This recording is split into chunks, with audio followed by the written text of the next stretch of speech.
So I thought of trying to remember when we first met, Charlie, and I am not sure that I remember when we first met, but do you know? I remember well, not precisely when we met, but Alan, you got to cut me off if I talk too much. I'm just going to say right now, but we met through Nadine Borden Derby, who was our cello teacher. And And I it seems believe that like that's you correct. We described met there in was like the more trouble at Jackson, school though. Mississippi Was there like Public a different sort Schools of tension at schools string that just program wasn't back there in, I at believe the it was in orchestra? fourth grade, which I put it at 1970 or 71, somewhere in that. Okay. But and I believe that that's correct because I know you played the cello. Does that match your recollection? I couldn't really remember when we met. I do remember I probably did meet you playing the cello earlier, but I think we reconnected again when I spent the night with your next door neighbor, John Wally. Oh, that'd be another connection to it. Yeah. And I remember I came over to your house one time and your mother sent me over to Maywood Mart where you were getting your watch fixed. And pursuant to that, we shared a lot of upside down banana splits and lime freezes at the Seal Lily. right.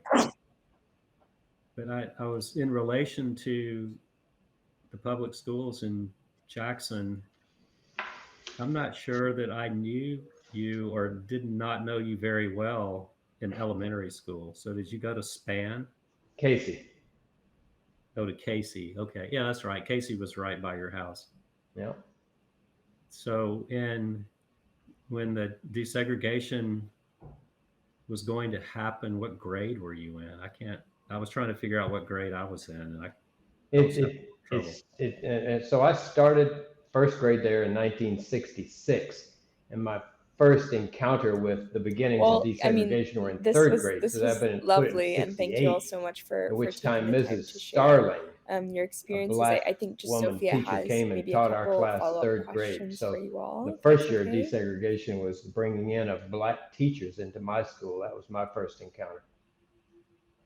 So do you remember the Christmas when we got off for Christmas, and then they said when we went back after Christmas, the big integration was going to happen, and then we didn't go back for a couple of extra weeks. Do you remember that part? No, that doesn't ring a bell at all to me. It was just a flow to me. In my recollection, that's good, kind of a good point. I just remember, like I say, the first thing we had black teacher in third grade. In fourth and fifth grade, there were black students that got bussed into our little white enclave there in Eastover. And then Okay. in sixth grade, and I recall that it was at the beginning of the school year that we were shipped over by Lake Hyco to Powell, Mm-hmm. fifth, sixth, and ninth. That's my remembrance. Okay. So that was the fourth grade when the busing started. When the busing inwards, where black students Okay. came to our school, and then sixth grade for Okay. me is when I was bused into the black part of town. Okay. Okay. That sounds like what I thought that I had figured out, that I was in the third grade. Yeah. So I had an older brother and sister that were in I guess the seventh grade and the 11th grade. So I was very aware of what was going on. And I can remember that we were off for maybe a month or Wow. more in between Christmas and the start of the second semester in the third grade. And they were they were trying to kind of still slow play the whole thing from happening, but then they said no, or the federal government, or we just thought it was, we used to just hear it was the federal government, that they said no, you have to do this integration right now, and it has to happen right in the middle of the year. And so the third grade started off just like the first and second grade, and then in the middle of the third grade we were out for about a month, and then we went back, and I went back to the same elementary school, but everything had changed, and I got there and there was different teachers. There was some of the same teachers, but a lot. I think they were moving teachers around too, trying to get more black teachers into the white schools and vice versa. And most of the white kids were gone at my elementary school anyway. Was it like that at Casey? Or the Yeah, like I say, for years me, pretty much the same? for me at Casey, it was really very little trauma there at all, and a very few black students came, very kind of a few black teachers came. I don't remember I wasn't a student of politics at the time. I didn't think much about it, and I just know I had to get on the bus and go to Powell, which was an abrupt change in lifestyle for me. But Yeah. and and then if I don't know if you're saying that a lot of the white students weren't left at your school because of the quote unquote white flight phenomenon, going to prep and Jackson Academy and council and all that, but perhaps that's what you're talking about a little bit there. Yeah, I think at my school it was very evident that the white people had vanished from the Hmm. school, and um, the rest of that year I stayed at that school, and then the fourth grade, I guess I had a similar experience to what you're talking about. You went on a bus. In the fourth grade, they changed the lines around some more. I guess they had some more time, and by they, I mean once again, it was like the federal government, was kind of telling Jackson Public Schools what to do. And so then I was sent over to Walton Elementary, which was over on the other side of the tracks. Um, you went over that bridge at Mill Street by Yeah. where the Ready Mix was. Yep. Over not too far from Jackson State University. Yeah, it was over that. That was the fourth grade. So that would have been the fifth grade, and that's when you went to Powell, which they had turned into a fifth grade center. Was that It what was, was it was, Powell all fifth grade? it was really odd. It was fifth, sixth, and ninth. Oh, okay. I think they put us with the ninth to teach us advanced criminal technique or something. I'm not sure, but Yeah, yeah. I knew some kids that went out there, so I didn't really know you that well at that point because I hadn't even right. started taking the cello until I guess the fourth or fifth grade. Yeah.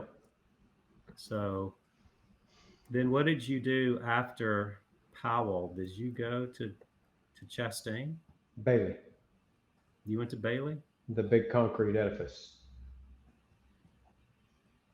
Yep. So what was Bailey like when you got there? Well, you're going to let me go back to Powell, aren't you? If I answer this question, you'll let me Yeah. go backwards. Yeah.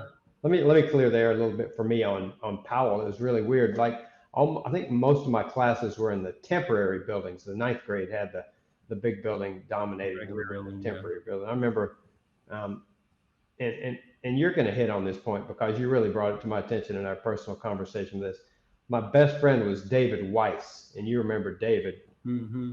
and you'll speak to was Jewish, but also Ann Young, and I remember trying to remember some of the other people that were there that I kind of keep up with a little bit today.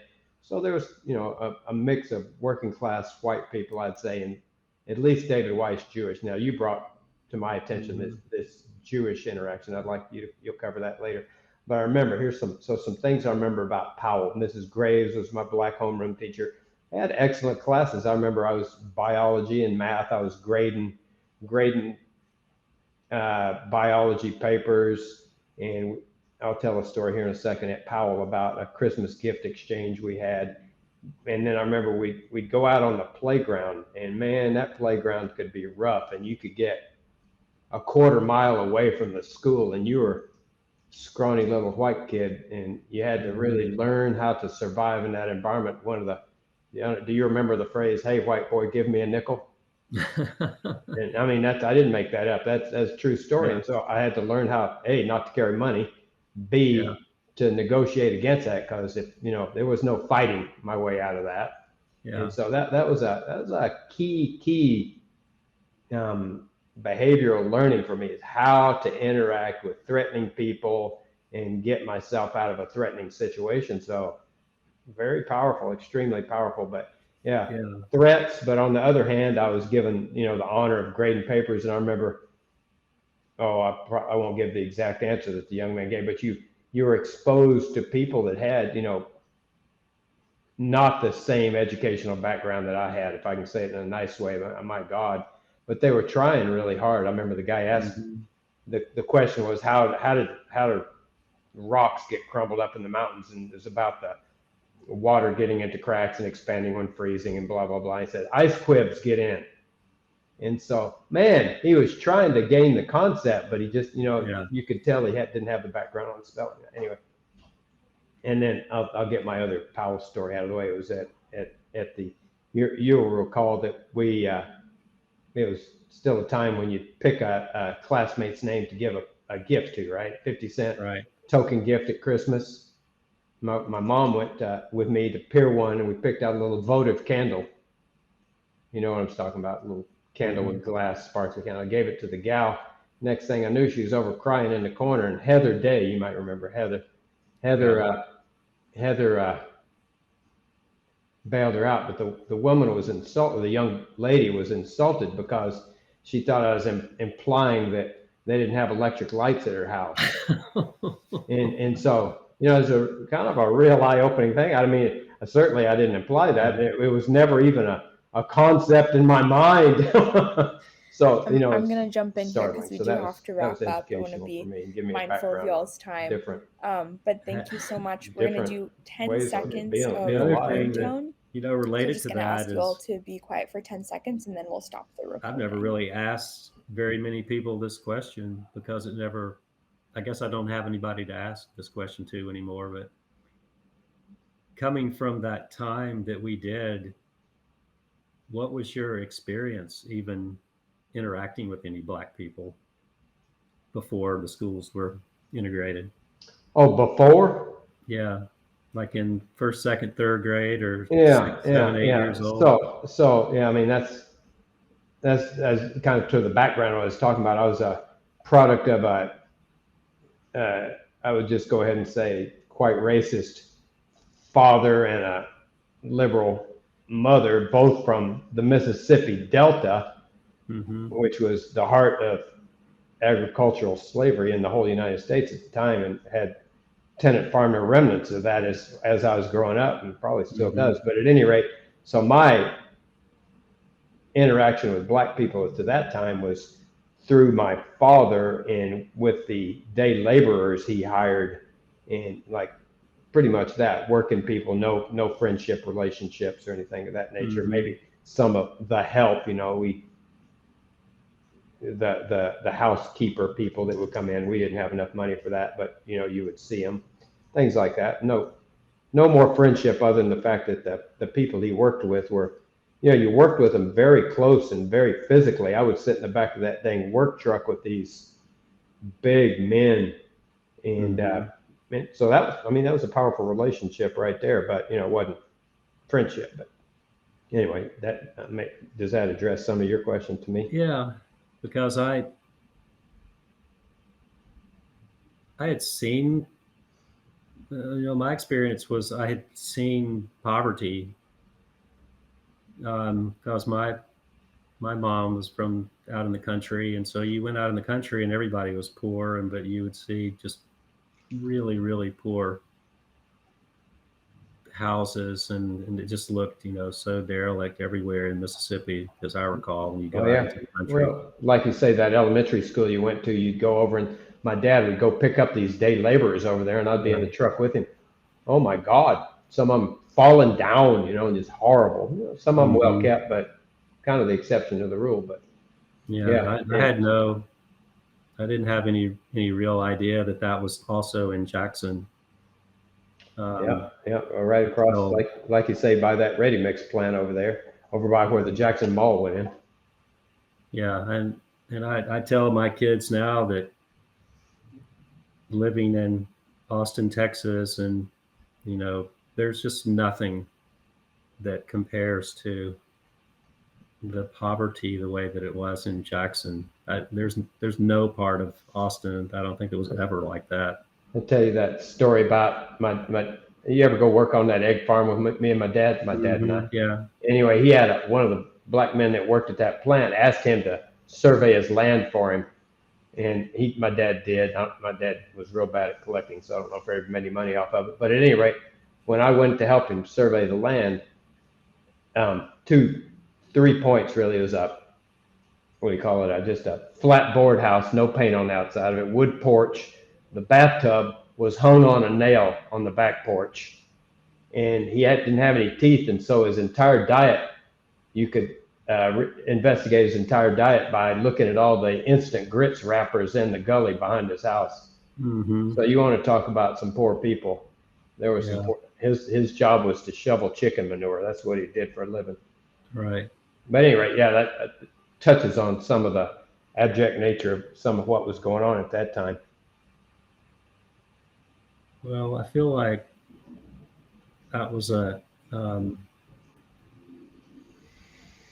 very formative for me to go over into the hood, and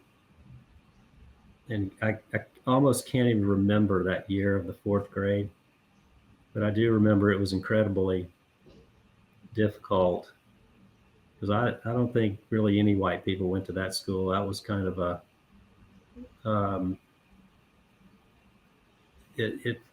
if you were maybe trying to stick with the public schools and then you found out that they were going to send your child to that school, then you were bailing.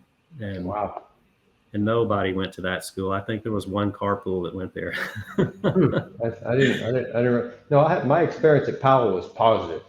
Yeah. Sounds like you were in a rough spot there. It was a pretty tough year over there. But it's another thing that I remember that I wondered if you had a similar experience. So, Charlie and I were really good friends, but we're covering some ground here of before we were at the same school a little bit later on. This in the early years of when all this was going down was the most chaotic. I think it got a little better later. When did the synagogue get bombed? But I forgot what I was going to say. Oh, did you have the kind of experience where the teachers were doing kind of a one-room schoolhouse kind of teaching where they were putting the little high achieved learners over in a corner and kind of working with them separately, and then all the other kids were doing something different, and they would call it grouping. As you mentioned it, I recall it to some degree. I remember that first year at Powell was the first year that you moved from classroom to classroom to get science or math or whatever, and had a homeroom. Mm-hmm. And as you mentioned it, I guess I can kind of remember that. Yeah, there was some learning-based segregation there. Yeah, because I can remember a lot of that in elementary school where because there was a lot of weird hippy dippy stuff that was starting to happen in education in the early 70s, where there was new ideas about how to teach everything, and I can remember me and a couple of other kids, they would just put us over there and we just did these packets all the time, and you would complete a packet, you would put it back into the little rolling packet house and then get another packet, and so you were kind of just doing your own thing, and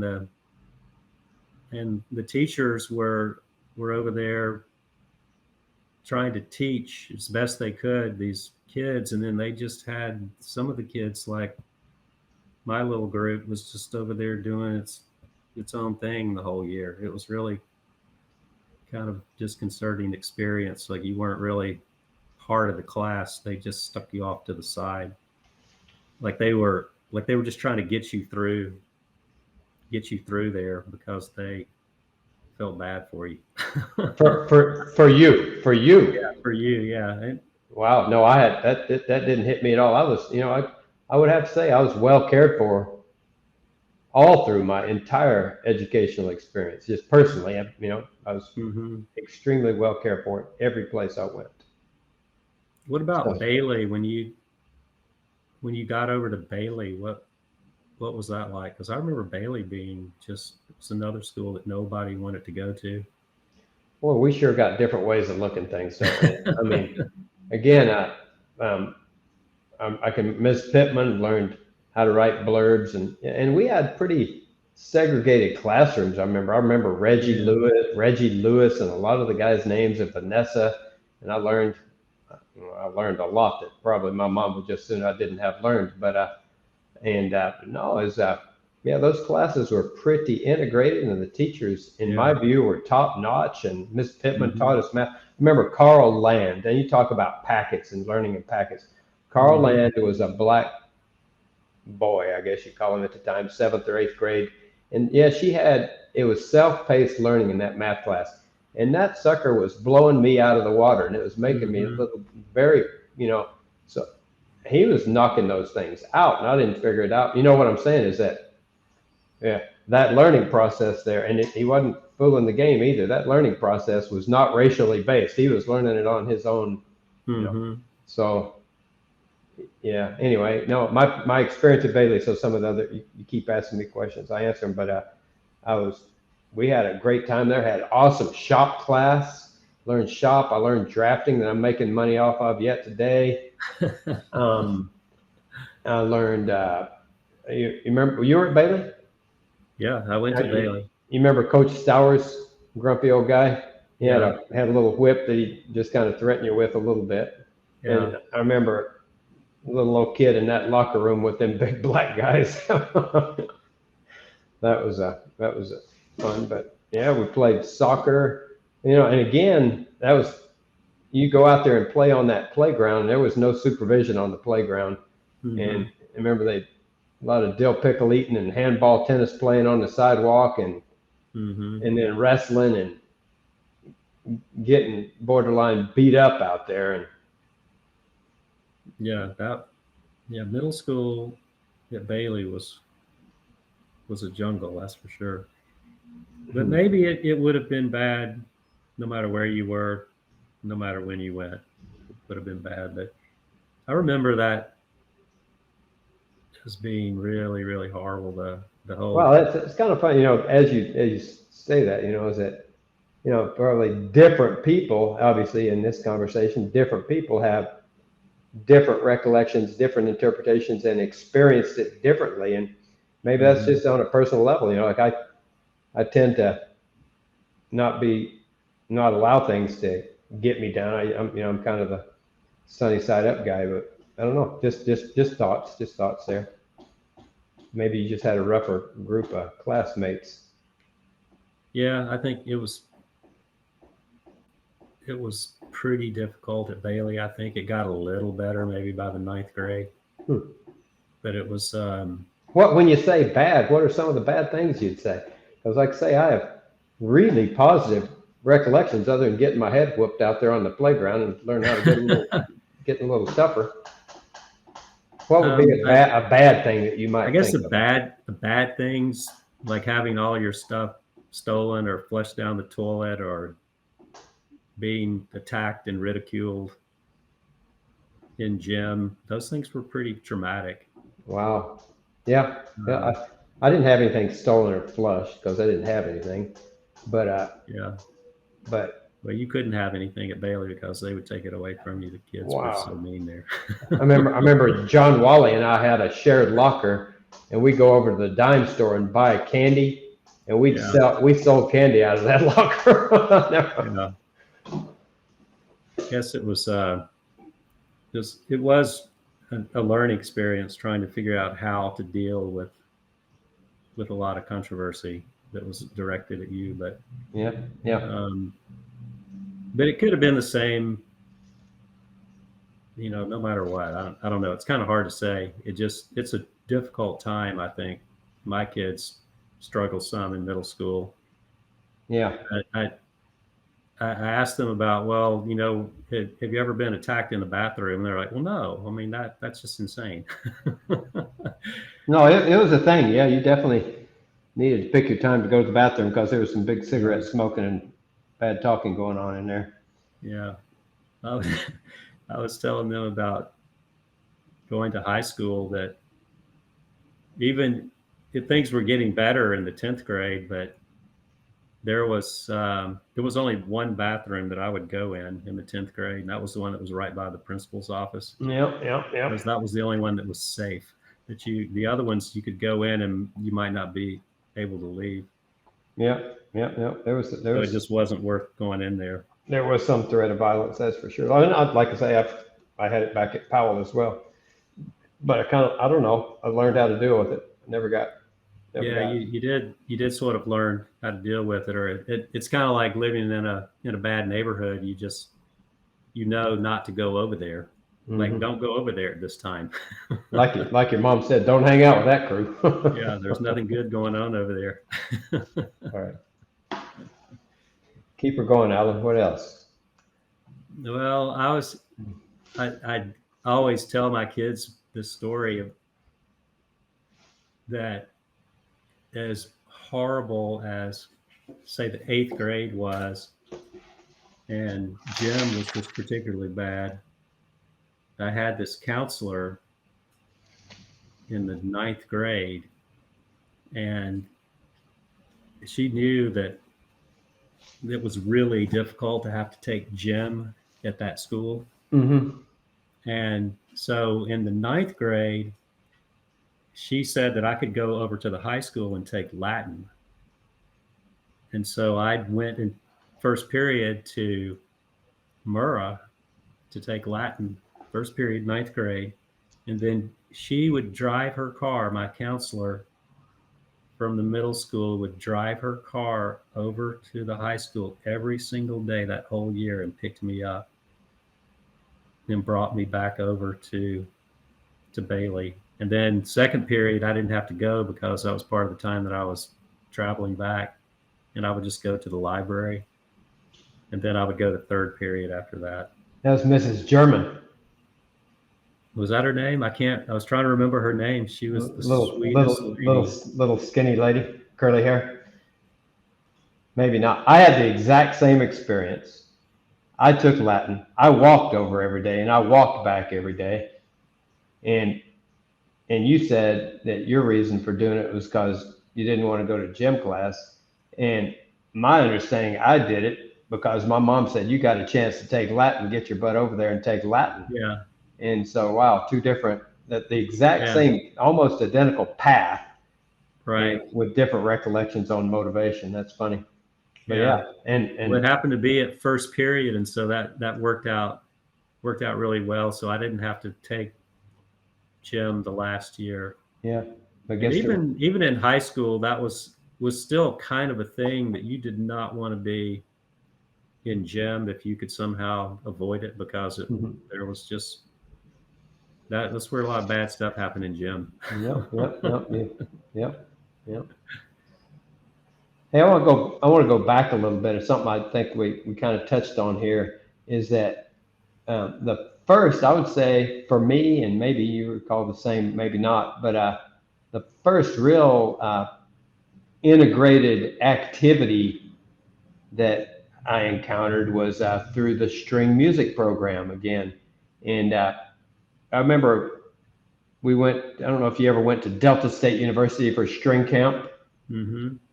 So Delta State University is obviously, again, back in the Mississippi Delta, blah, blah. But I mean, I kind of even wrote down some names there, like Crandall Richards and Richard and Pierre and all those guys, and Xavier and Robert. But they were good friends of us at that time. Mm-hmm. Mickey Davis, all goofing around playing the fiddle and things like that. But you think about that, and that was before our schools got desegregated, really. Is that here we are, you and me for certain, with quite a few black people playing orchestra together. And I thought that was, I don't know, man, in retrospect, that was pretty dang far-sighted for the school district of Jackson, Mississippi. I don't even know how it happened. How did it happen like that? But wow, in hindsight, very, very powerful. And still yet, I pick up the call. We got pick up the call and call some of those people that we participated in that with. All right. Yeah, I think the Jackson Symphony had something to do with that. They were the ones that started that program. Yeah. Okay. In schools, and one thing I really wanted you to touch on, looks like we kind of got knock her out here a little bit here, but you brought to my attention the Jewish element. And I'd like you to explain how you saw that, because you surprised me when you brought it up to me the other day. Well, I mean, that was another thing that I was very aware of, because at our church, right down the street on Old Canton Road was where Rabbi Nussbaum lived at that time. And so somewhere along in there, when I was maybe first grade, his house was bombed. And so we drove to church that day and we saw his house with the windows blown out of it.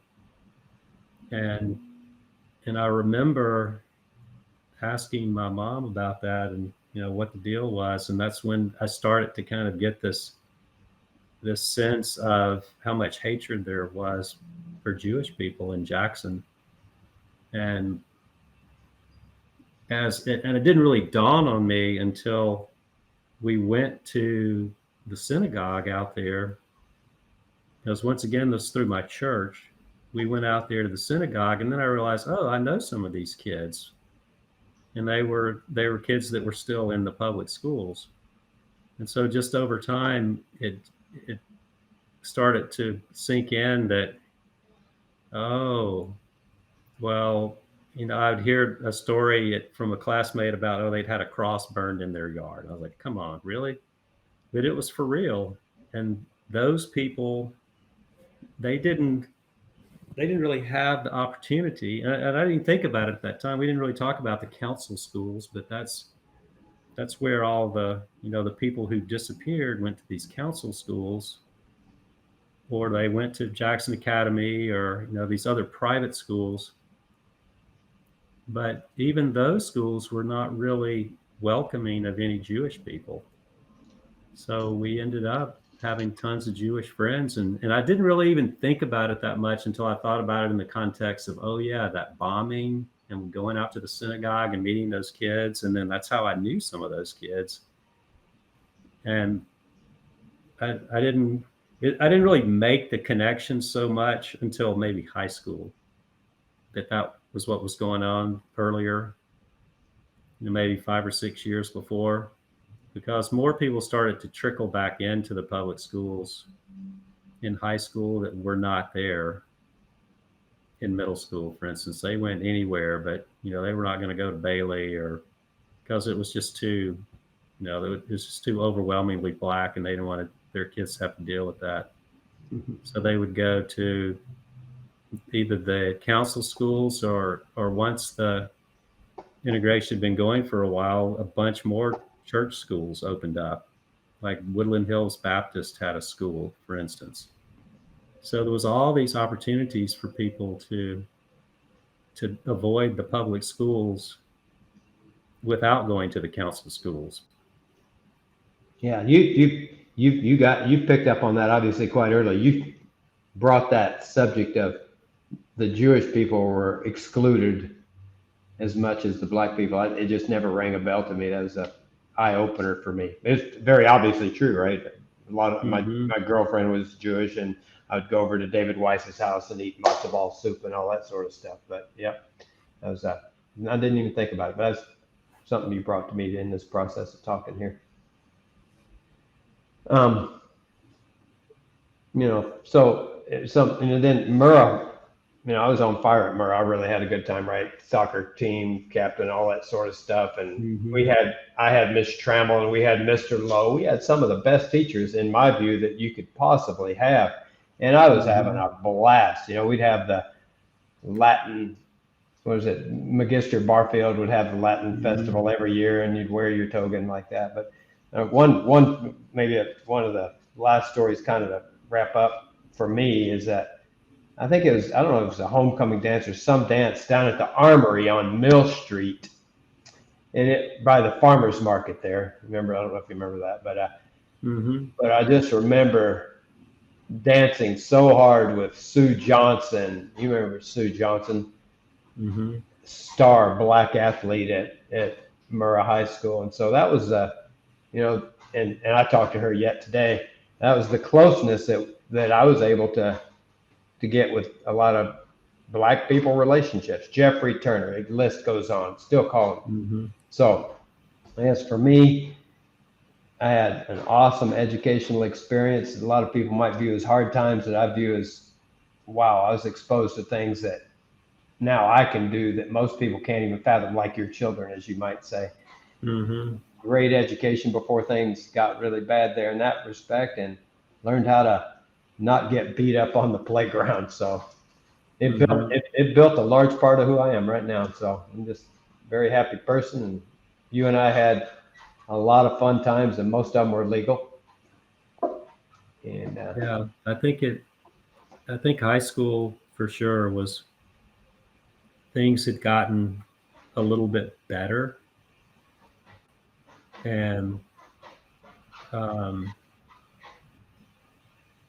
definitely had a really good kind of classic high school experience too, and being in some of those organizations like the Murrah Singers, it did enable you to have some real friendships with some Black people that I might otherwise have missed out on. If I even up until that point, I don't think I'd ever been into a Black person's house. I brought that point up the other day, and that was I'm glad you said it, because we've only got a couple minutes. But the first Black person's house I went to was Orlando Robinson. He was a violin player, right? Mm-hmm. Wow, his house was normal, and his shop was a lot cleaner. His dad's shop was a lot cleaner than my dad's shop. Yeah. Wow, I was led to believe. Remember, you were told if you went to the public swimming pool with Black people that their color would rub off on you. And everything's different over there. No, it wasn't different. Orlando was a hell of a cool guy, and what I'm saying there. But you bring up the point about, it wasn't accepted to go to a Black person's house. Right. In the first time you did it. You remember it then, obviously. That's you remember that because whose house did you go to? I think Houston Wells was a friend of mine from Murrah Singers that I started hanging around with more. That brings tears to my eyes. That's absolutely awesome. The thing that I remember about that though is, it's really funny that the Black kids in the neighborhood you lived in was a thing, just like it was in the white community. So they kind of had stratified their community into, oh well, I live in Presidential Hills and you live in Brown Bottom or Fern Addition or something like that. And it's really you just realize, oh yeah, well you look down on these other people in your community too, just because of where they live, and they're less than, like, and you're over here in solid area. We're in the good area. All right. Well, I think this has been for me a really good conversation, and we gotta make it out my way and check out my 5-acre farm, and you can help me handle some I do want to see that. Handle some livestock manure. It's another growing experience for you. Yeah, I think it definitely has. If nothing else, it's given me a lifetime of stories to tell my kids about. I've got to go tomorrow. I've got to go teach a class to a bunch of industrial guys, and the poor guys are just going to be tired of hearing my stories at the end of it. When I was your age. All right. What else? That it? We're going to call this a wrap? You got anything else, Alan, man? Is there? Oh, I had one more question for you. This is kind of a big one, really, that I've thought about, and I haven't talked to you that many times about, is neither one of us lives in Mississippi anymore, and we left a long time ago and never went back. So why do you think you did that? Initially, it was because of professional transfers, and then I got transferred to the West Coast, and then I got married. I personally have thought about going back, and I would love to go back. Actually, it's a beautiful state, but I've gotten to red state, blue state thing is probably a pretty big problem for me right now. I won't ever be able to go back unless something happens in my family. But the reason I didn't go back, primarily family relations, it's just evolution of where I lived, really. But I'm glad I moved out, because I've seen a lot of things I probably wouldn't have seen. I might have gotten drawn into things I didn't want to be drawn into. Mm-hmm. I always, I'm trying to really even know why I didn't go back, but I know at the time I just wanted to go somewhere else. But it's hard to remember what you were thinking when you were 18 or 19 years old, but I do know that I did want to leave Mississippi, and I kind of was embarrassed about how bad it was and the reputation that it had. And that did have a lot to do with, I didn't want to tell people, well, I'm from Mississippi, because they would go, oh my God, I can't believe, I don't know anybody from Mississippi, and I don't want to know anybody from Mississippi. Well, and that was at least part of my thinking, was I wanted to get away from there because it had such a negative sort of connotation with people, that it was just the bottom of the bottom of states, and the people were racist, and everything was awful there. Yeah, well, that's funny. I mean, we see the exact same thing, and probably in different ways. I sing the accolades of the state, but I definitely recognize recognize the weaknesses, and they're exactly what you say. So, yeah, those people's perceptions. I've never run across anybody except someone from Mississippi who has really any good opinion or no opinion about Mississippi. They just have kind of a yeah. I should go to work for the dang Chamber of Commerce. Right. I think these people are going to cut us off on our conversation here, brother.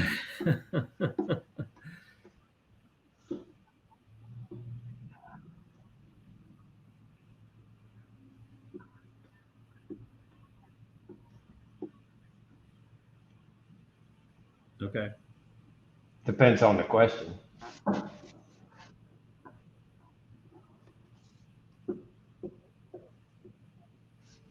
No. Just got to go to the bathroom.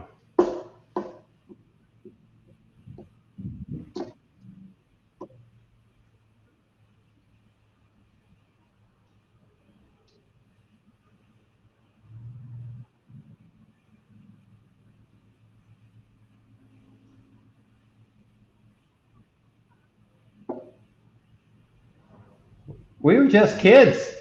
We were just kids playing an orchestra. Miss Derby was teaching his fourth position on the cello, and Mickey Davis was teaching. You know what? There was no, in my mind, no concept whatsoever about it. I didn't think about it. It just occurred to me as I prepared for this is, oh yeah, that's when I started hanging out with black people. And I guess your question was, how did they interact as they came together in this new organization of strength? Well, they did what kids do, and they traded snacks and complained about having to practice an hour a day. Mm-hmm.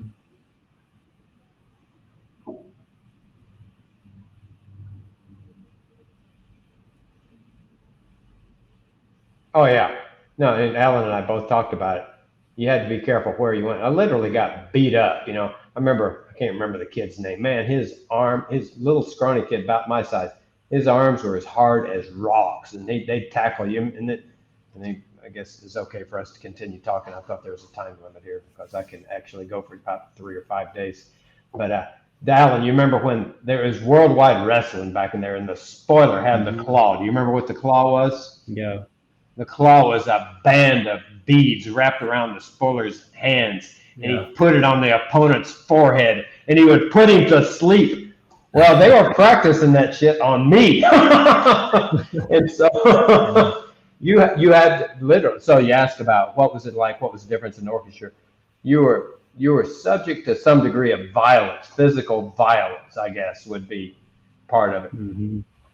And there were some big guys, and there were some mean guys, and they didn't have much to lose in hindsight, and that was their way of I don't know, their way of interacting with the world. A certain kind of parent that put your child into orchestra. Yeah, that's a good way to say it. You know, the black kids that I knew in orchestra, their parents were usually, they were some, you know, middle class or well-to-do or more well-to-do black people. Good point. Professionals. There's something that I didn't learn about until I went more into the black community, that there was definitely a pretty affluent black community in Jackson at that time. Yeah, Jeff Turner, his dad, and Xavier Smith's mom working up on the top floor of the R&D center. Yep. Mm-hmm. Yeah, so they were some, you know, there were some cool black people that were in Jackson and we just happened to get to run into them. I mean, if we had hours of time to talk about it, you could just really find out a lot about Jackson, Mississippi, and how things came to be, and then what happened to Jackson after we weren't there anymore, just by looking at that high school that we went to, because it was kind of the epicenter of the professional crowd. Yeah, that high school in Jackson in the early 60s, that was I venture to say the premier high school in the state. Yeah, I think so. Yeah, I mean it's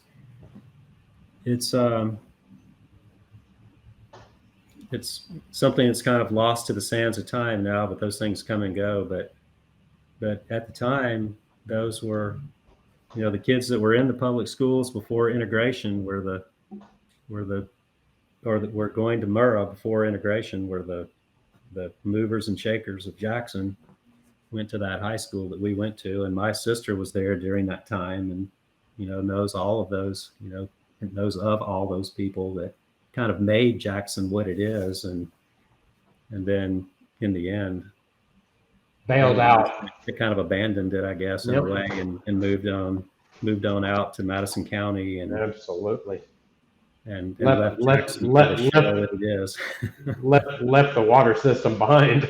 Yeah, so it's, you know, it's really kind of a failure in my mind, and it's not the fault of integration, but it's just a fault of everything else in the way that people think, and the way that the real estate and where people live and where they want to live, all of those things beyond the public schools, is just the people not really wanting to ever deal with change. And so they just moved away and they moved their whole city out to the northern part or the eastern part of Jackson, and just left the city to crumble.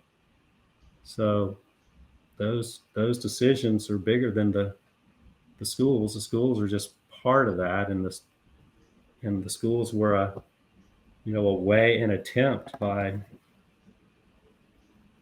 I guess, the thinking at the time to have more equity and equality in education, but it didn't really in the end help the city very much. And I don't know if that was the goal, but it kind of helped destroy the city in a way. Not the schools themselves, but just the idea of trying to force the integration. It was just rejected for the most part. And, you know, the public schools that are there now are predominantly white. When you get out into the suburbs outside of Jackson, and then the Jackson public schools where we went is probably 100% black now. So I don't know what they were trying to do. You know, they were just doing the best that they could. And the other part, when I think about this, and all of this was happening in 1969 and 1970 and 71, and the whole kind of country was just sort of, everything was getting more hippie. At least that's the way I remember it. So Vietnam War raging. Vietnam War was going on, and so that the school thing was just another, it was like, well, whatever, the whole thing is just out of control.